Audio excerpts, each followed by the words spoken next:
सूरज हा सध्याचा कॅप्टन होता आणि आतापर्यंतचा त्याचा खेळ खूप चांगला जात होता. पण असं काय घडलं की सूरजला खूप जास्त राग आला हे बघूया या व्हिडिओमध्ये. मी तुम्हाला डिटेलमध्ये सांगणार आहे. तर ही एक क्लिप होती अनसीन अनदेखामध्ये, जिथे सूरज, अंकिता आणि पॅडी भाऊ हे बाहेर बसले होते आणि सूरज पॅडी भाऊंचे हातपाय चेपून देत होता.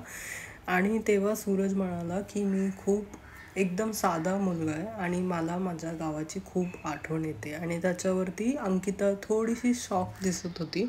कारण खरं तर अंकिता जरी मालवणची असली तरी ती ॲक्च्युली मुंबईमध्ये जास्त राहते आणि ती ये जा करत असते. तर तिला या गोष्टीचं थोडं सिटीचं आहे, ती राहिलेली आहे इकडे. पण सूरजसाठी हे सगळं खूप नवीन आहे म्हणून तो एकदम वैतागलेला होता. या कॉन्व्हर्सेशनमध्ये जर तुम्ही बघितलं तर त्याला असं वाटत आहे की त्याला आता घरी जायचं आहे, बस त्याला फक्त गावी जायचं आहे परत आणि दुसरं काहीच नको.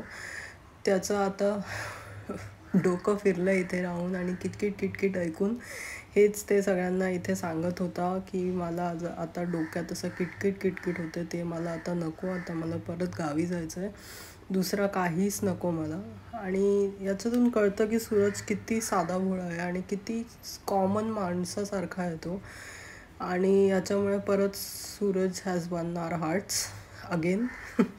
सूरज मला वाटतं की तो टॉप 5पर्यंत तर नक्कीच जाणार आणि बहुतेक टॉप 3मध्ये पण असणार, कारण तो एकदम चांगली गेम खेळतो आहे.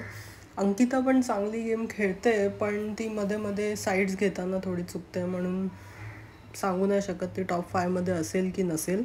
पण सूरज असेल. आणि ते या क्लिपमध्ये तुम्ही बघत असाल फोटोमध्ये की तो टेंगूळ देताना दिसतोय, त्याला खूप राग आलेला आहे आत्ता तरी. आणि म्हणूनच ते घरात काही भांडण झालं की तो आता पुढे येऊन बोलतोय, तो गप्प राहत नाही. आणि मला तेच आवडतं त्याच्या गेमबद्दल. त्याच्या कॅप्टन्सीबद्दल आपण मला वाटतं एक दुसरा व्हिडिओमध्ये बोलायला लागेल, कारण त्याची कॅप्टन्सी खूप वेगळी होती, खूप वेगळे टास्क होते आणि खूप काही वेगळ्या गोष्टी घडल्या. पण सूरज हा एकदम नॉर्मल आणि शांत स्वभावाचा असण्याने त्याचा फायदा घेतला गेलेला तो कॅप्टन असताना. Thank you for watching.